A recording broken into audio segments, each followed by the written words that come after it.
তারানাথের সেদিন কোনো কাজ ছিল না। সন্ধ্যের দিকে এমনিতেই তার বৈঠকখানা ফাঁকাই থাকে। তারানাথ বসে একাই হুকো খাচ্ছে। আমাদের দেখে খুশি হয়ে বলে উঠল, আরে এসো এসো, তোমাদের কথাই ভাবছিলাম। কিশোরী বলল, হঠাৎ তুমি ওই আমাদের কথা ভাবছিলে যে? বড় কি ব্যাপার? হঠাৎ নয়, আজ সারাদিন কোনো কাজ নেই। অন্য দিনে গোষ্ঠী করাতে না হোক, অন্তত হাত দেখাতে 2-4 জন এসেই যায়। দিনের খরচাটা যা হোক করে, বুঝলে না? আজ একটা পয়সাও আমদানি নেই। হাত পা কোলে করে থেকে বিরক্ত ধরে যাচ্ছিল। তোমরা আশায় বাঁচলুম। বললাম, কিন্তু আমরা তো খদ্দের নই। তারানাথ বলল, নাই বা হলে পয়সা না পাই, আড্ডা দিয়ে তো বাঁচব। তোমাদের তো বলেইছি, পয়সা কম উপার্জন করে নিয়ে জীবনে। বৈষয়িক লোক হলে অনেক জমিয়ে ফেলতে পারতাম। পয়সার মায়া নেই আমার, দিন চলে গেলেই খুশি। যাবার সময় কয়টা পয়সা গাঁটে বেঁধে নিয়ে যেতে পারবে বলো? তারানাথের মেয়ে চানি পেয়ালায় চা নিয়ে এলো। তারানাথ পাকা মজলিসি লোক। চা খেতে খেতে সে গল্প জমিয়ে তুলল। কিছুক্ষণ নানা বিষয়ে কথা হবার পর কিশোরী বলল, ও ইয়ে, ভালো কথা। আজকের কাগজটা দেখেছেন নাকি? তরুবালা হত্যাকাণ্ডের মীমাংসা হয়ে গিয়েছে। প্রত্যক্ষদর্শীর ওই বিবরণ অনুযায়ী ফাঁসির হুকুমও হয়ে গিয়েছে দেখলুম। খবরটা দেখেছি বটে। কিছুদিন আগে কলকাতার এক কুখ্যাত পাড়ায় তরুবালা নামে একটি পতিতা মেয়ে খুন হয়। খুনি কোনো সূত্র রেখে যায়নি। তাই নিয়ে কদিন কাগজে খুব হইচই চলেছিল। আজ কাগজে বেরিয়েছে খুনি ধরা পড়ার খবর। অপর একটি পাতায় পতিতা মেয়ে বাথরুমে লুকিয়ে সমস্ত খুনের দৃশ্যটা দেখেছিল।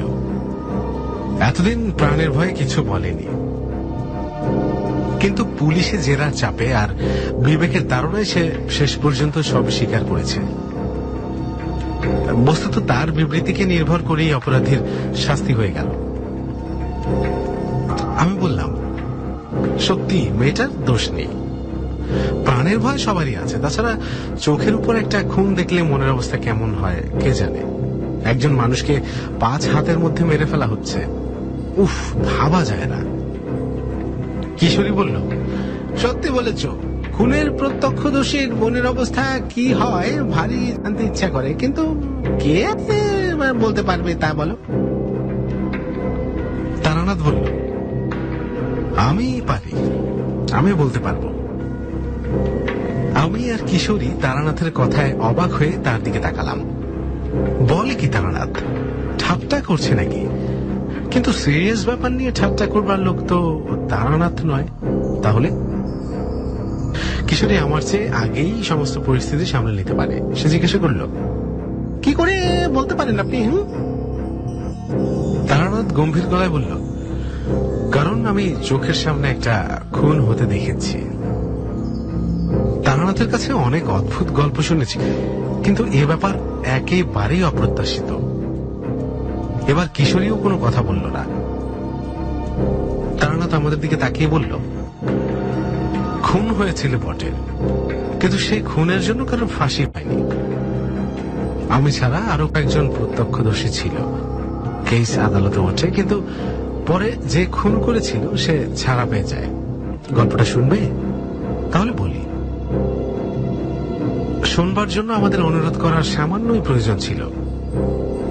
তারানাথ এক কলকে তামাক সেজে বলতে শুরু করল, বছর 10 আগের কথা। তখন আমার কাছে অমরনাথ ভট্টাচার্য বলে এক ভদ্রলোক প্রায় আসতেন। ব্যক্তিগত একটা বিপর্যয়ে পড়ে আমার কাছে হাত দেখাতে এসেছিলেন। আমার কথা মতো রত্ন ধারণ করে তার বিপদ প্রায় কেটেই যায়।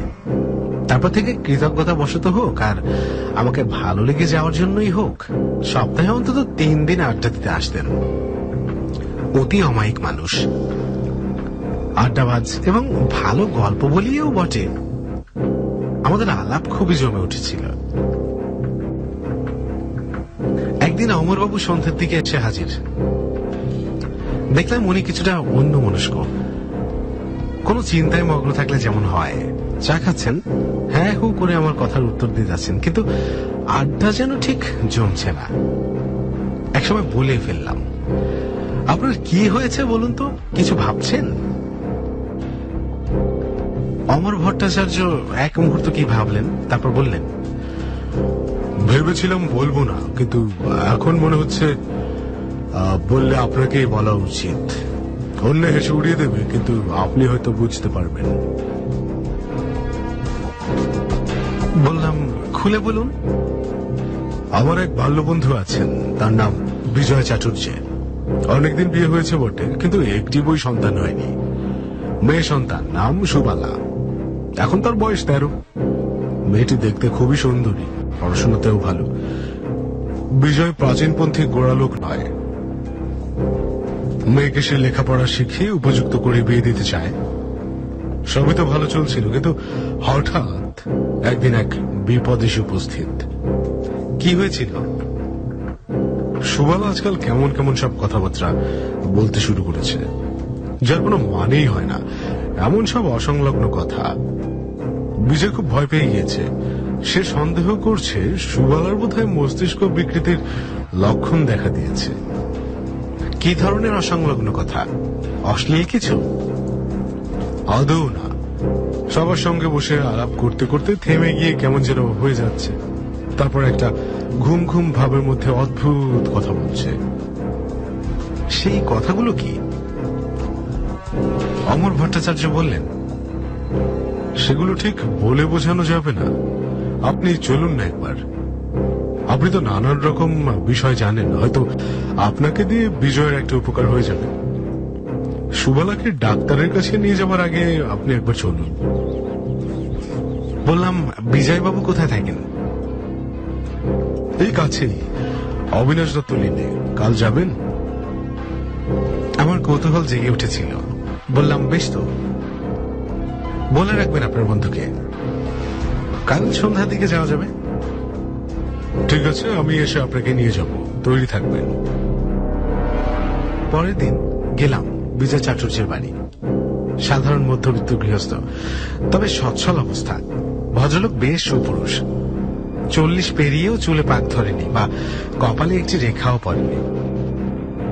আমাকে আপ্যায়ন করে বসিয়ে বললেন, বড় বিপদে পড়েছি ঠাকুরমশাই।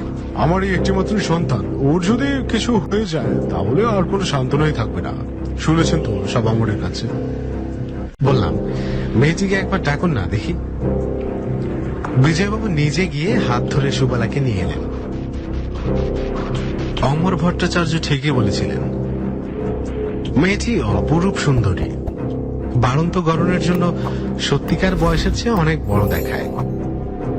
সুবালা ঘরে ঢুকতেই আমি চমকে সোজা হয়ে বসলাম। মেয়েটি সাধারণ মেয়ে নয়। আমাদের তন্ত্রশাস্ত্রে কিছু অতিলৌকিক দেহ লক্ষণের বর্ণনা আছে, সুবালার শরীরে সেগুলো বর্তমান। আমার চমকে ওঠা বিজয়বাবু লক্ষ্য করেছিলেন, কিন্তু মেয়ের সামনে কিছু জিজ্ঞাসা করলেন না। আমি আদর করিয়ে গাছে বসে সুবালার সঙ্গে কথা বলতে লাগলাম। বেশ স্বাভাবিক মেয়ে, কোনো দিক দিয়ে কোনো ব্যতিক্রম নেই। কিন্তু পরে বিজয়বাবুকে বললাম, যান ওকে ভেতরে দিয়ে আসুন। বিজয় চাটুর্য বললেন, যাও তো মা, ভেতরে গিয়ে মাকে বলো খাবার পাঠাও। সুবালা চলে যেতেই আমি প্রথমে বললাম, ভয় নেই বিজয়বাবু, আপনার মেয়ের কোনো অসুখ করেনি। এটা পাগলামের পূর্বাভাসও নয়। তবে আপনার মেয়ের শরীরে কয়েকটা দিব্য লক্ষণ রয়েছে। কি লক্ষণ তা আমি বলবো না। অন্যের চেয়ে আপনার মেয়ে কিছুটা আলাদা হবে, এ আপনি রোধ করতে পারবেন না। বিজয়বাবু অপ্রসন্ন মুখে চুপ করে রইলেন। বুঝতে পারলাম যে আমার ব্যাখ্যা তার ঠিক মনোপুত হয়নি। তা আমি আর কি করতে পারি? মেয়ের তো কোনো অসুখ নেই বা অপদেবতাও ভর করেনি যে আমি মাদুলি দিয়ে কি যজ্ঞ করে সারাবার চেষ্টা করব। এমন সময় ভেতর বাড়িতে একটা হইচইয়ের শব্দ শোনা গেল। কয়েকজন মহিলার সম্মিলিত কণ্ঠস্বর। বিজয়বাবু তাড়াতাড়ি করে উঠতে উঠতে বললেন, ওই সুবালা বোধ হয় আবার অমন করছে। আসুন ঠাকুর বসে আমার সঙ্গে, দেখে যান আপনি। সামান্য ইতস্তত করে তার পেছন পেছন বাড়ির ভেতর ঢুকলাম। লম্বা বারান্দা পেরিয়ে একটা ঘরের সামনে দাঁড়ালেন বিজয়বাবু। সেই ঘর থেকেই গোলমাল ভেসে আসছে। দরজার কাছে দাঁড়িয়ে ভেতরে উকি দিলাম। দেয়ালে হেলান দিয়ে মাটিতে বসে আছে সুবালা। চোখ দুটো অর্ধেক বোঝা। সেই অবস্থাতে বিড়বিড় করে কি যেন বলছে। আমাকে দেখে ঘরের মহিলারা ঘুমটা টেনে দিলেন। বিজয়বাবুকে বললাম, ওদেরকে একটু সরে দাঁড়াতে বলুন তো, আমি একবার আপনার মেয়ের কাছে যাব। বিজয়বাবুকে কিছু বলতে হলো না। আমার কথা শুনে মেয়েরা নিচ থেকে ঘরের এক কোণে সরে গেলেন। আমি গিয়ে হাঁটু গেড়ে সুবালার পাশে বসে ডাকলাম, সুবালা, সুবালা। শুনতে পেল কিনা বোঝা গেল না, অন্তত বাহিরে তার কোনো প্রতিক্রিয়া প্রকাশ পেল না। মনে মনে ইষ্ট স্মরণ করে সুবালার গায়ে হাত বুলিয়ে দিতেই তার কথা বন্ধ হয়ে গেল, যেন সে আস্তে আস্তে ঘুমিয়ে পড়ছে।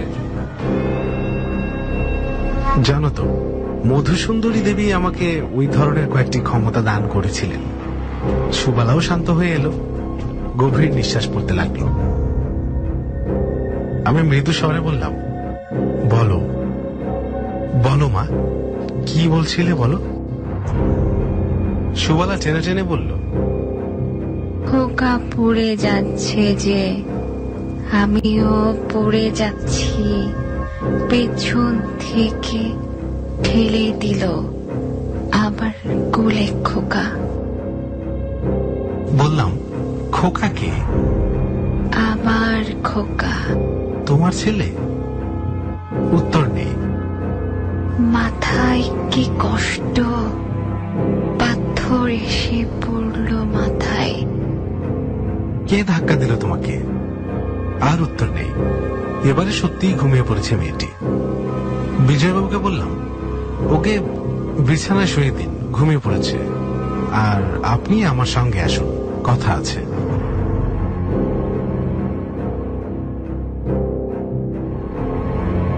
বাইরের ঘরে এসে বললাম, কিছু বুঝতে পারলেন না? মানে ঠিক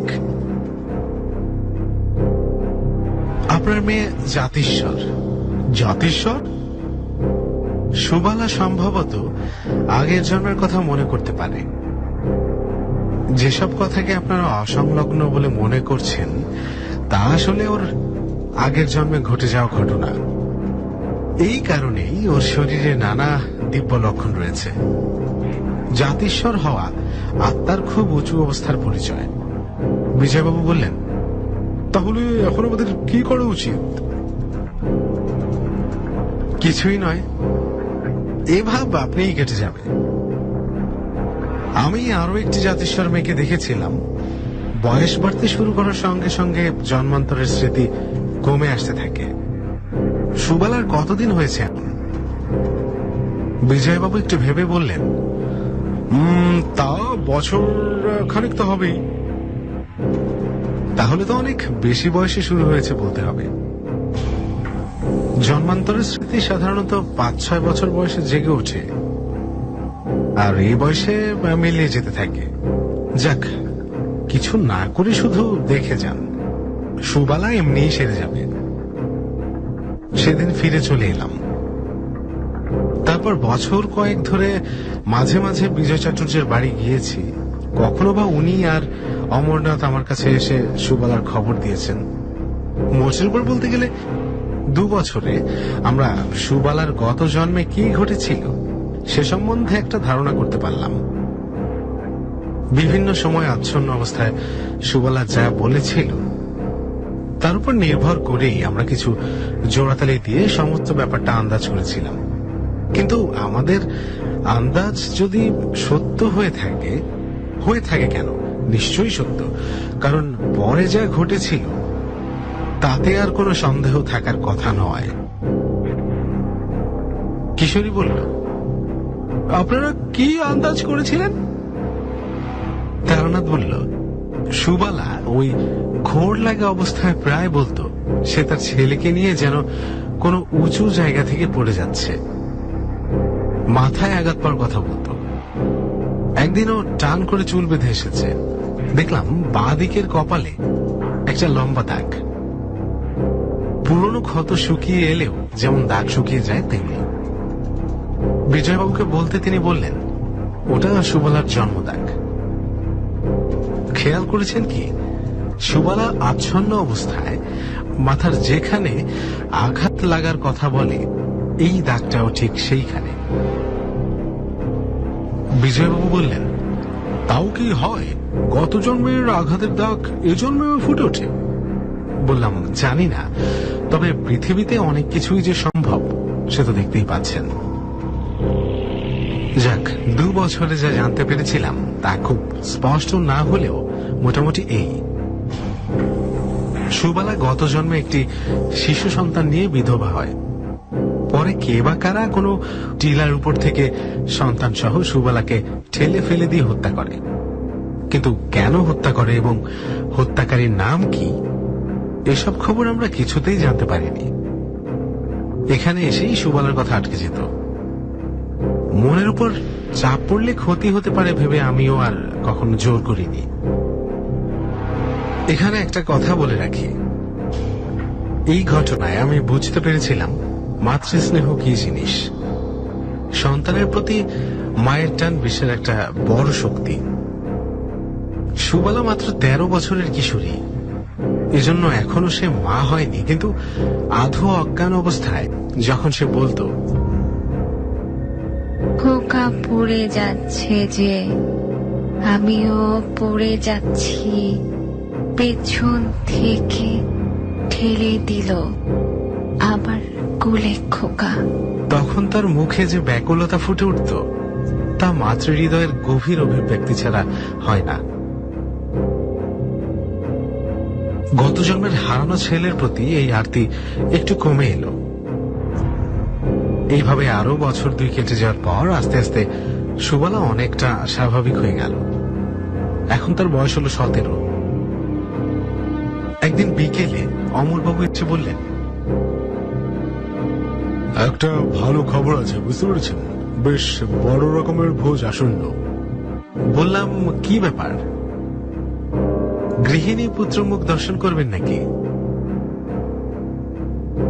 দূর, আপনার যেমন সব কথা। এই বয়সে যাকে কথা হচ্ছে এই, আমাদের বিজয় চাটুর্যের মেয়ের বিয়ে বোধহয় লাগলো। কার? সুবালার? হ্যাঁ, আগামী পরশু পাত্রের বাবা দেখতে আসছেন জব্বলপুর থেকে, প্রবাসী বাঙালি। পাত্র সেখানে ব্যবসা করে, বিরাট অবস্থা। মেয়ে সুন্দরী শুনে দেখতে আসছে। নইলে বিজয়ের যে আর্থিক সঙ্গতি, এরকম ঘরে তারা ছেলের বিয়ে দেওয়ার ব্যবস্থা করত না। আপনিও আসুন না ওদিন। বিজয় আমাকে বলেছিল আপনাকে নিয়ে যেতে। একটা শুভ দিন, আপনার মতো সৎ ব্রাহ্মণ উপস্থিত থাকলে সুবালার মঙ্গলই হবে। মেয়ে দেখার দিন বিজয় চাটুর্যের বাড়ি গেলাম অমরের সঙ্গে। এসব সামাজিক উৎসব আমার ভালো লাগে। তারপর মেয়ে দেখানোর ব্যাপার, ভালো খাওয়া দাওয়ার ব্যবস্থা থাকবে নিশ্চয়ই। আমি ভোজন রসিক চিরদিনই। ধুতি চাদর চাপিয়ে বিকেলে এসে হাজির হলাম। তখনও ছেলের বাবা এসে পৌঁছায়নি। বিজয়বাবু আমাদের আদর করে নিয়ে বৈঠকখানায় বসালেন। তামাক এলো, চা খাবার এলো। বিজয়বাবু একবার সুবালাকে ডেকে এনে প্রণাম করিয়ে নিয়ে গেলেন। সুবালা হঠাৎ যেন অনেকখানি লম্বা হয়ে গিয়েছে। চোখ মুখ যেন তুলি দিয়ে আঁকা, সত্যি সুন্দরী বটে। মাথায় হাত দিয়ে প্রাণ ভরে আশীর্বাদ করলাম, সুখী হও মা। জীবনে এমন ব্যর্থ আশীর্বাদ আর করিনি। বিজয় চাটুর্য বললেন, ঠাকুর মশাই কিন্তু আজ রাত্রি এখানেই খেয়ে যাবেন। মাংস চলে তো নাকি? খুব চলে।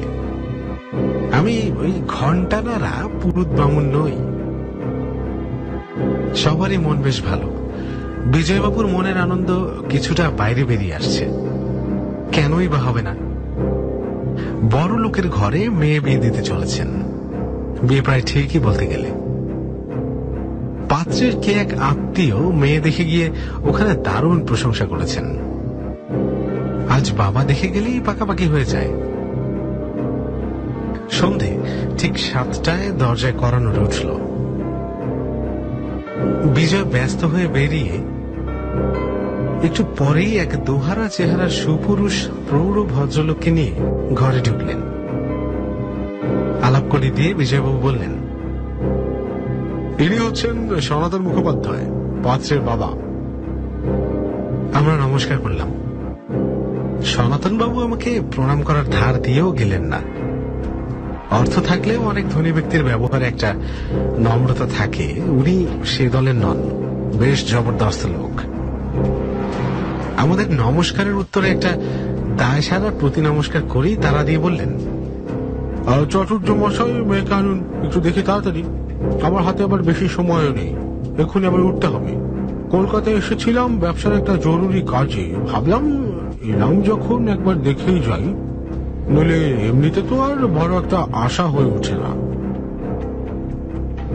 এমন দু চারটি কথায় ভদ্রলোক বেশ স্পষ্ট করে বুঝিয়ে দিলেন তার আর বিজয়বাবুর মধ্যে অবস্থার বিস্তর প্রভেদ। বুঝিয়ে দিলেন যে তিনি নেহাত ব্যবসার কাজে আসতে হয়েছিল বলেই দয়া করে মেয়ে দেখে যাচ্ছেন। বুঝলাম বিয়ে হয়তো হবে, কিন্তু কুটুম্বের দিক দিয়ে বিজয়বাবুর বিশেষ সুখ হবে না। কিন্তু কন্যা দায়গ্রস্ত পিতার অত সম্মান জ্ঞান থাকলে চলে না। বিজয়বাবু তাড়াতাড়ি করে ভেতরে গেলেন মেয়েকে আনবার কথা বলতে। আমরা মুখ নিচু করে নীরবে বসে রইলাম। এক একজন লোক আছে যাদের সামনে কিছুতেই আড্ডা জমানো যায় না। সনাতন বাবু তেমনই একজন লোক। একটু বাদেই ভেতর থেকে খাবার এলো, মেয়েদের নিজের হাতে তৈরি খাবার। সনাতন বাবু সেসব স্পর্শও করলেন না, কেবল চা খেলেন এক কাপ, আর অনর্গল মেয়ে দেখানোর জন্য তাড়া দিতে লাগলেন। বিজয়বাবু মুক্ত কচ্ছ হয়ে বারবার সে তারা বাড়ির ভেতরে পৌঁছে দিয়ে আসতে লাগলেন। বস্তুত এমন মানুষ খুব কমই দেখেছি। এবার ঘটল আসল ঘটনা, যে কাহিনী বলবার জন্য বসেছি। একটু বাদেই যে বিরাট একটা কিছু ঘটতে চলেছে তা আমরা ঘুণাক্ষরেও জানতে পারিনি। বেশ সুন্দর পরিবেশ। একটি বিয়ের কথোপকথন হবে, কিছু বাদে একটা ভোজের আভাসও রয়েছে। কে জানতো কি ভয়াবহ ব্যাপার ঘটতে চলেছে আর কয়েক মিনিটের মধ্যে। ভেতর বাড়ির দিকে চুরির শব্দ হতে বিজয়বাবু উঠে গিয়ে সুবালাকে হাত ধরে ঘরের ভেতর নিয়ে এলেন। আমি বেশ ভালো করে তখন তার মুখ দেখেছিলাম। হলপ করে বলতে পারি সেই মুখে তখন কোনো অস্বাভাবিকতা বা পাগলামির চিহ্ন মাত্র ছিল না।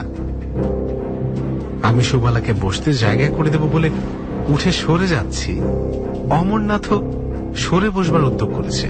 হঠাৎ কেমন একটা অদ্ভুত আওয়াজে মুখ তুলে তাকিয়ে পাথর হয়ে গেলাম। সুবালার চোখ বিস্ফোরিত, জিঘাংসু উন্মাদের মতো সে তাকিয়ে আছে সনাতন মুখার্জির দিকে। সনাতন বাবু বিস্মিত হয়ে উঠে দাঁড়িয়েছেন।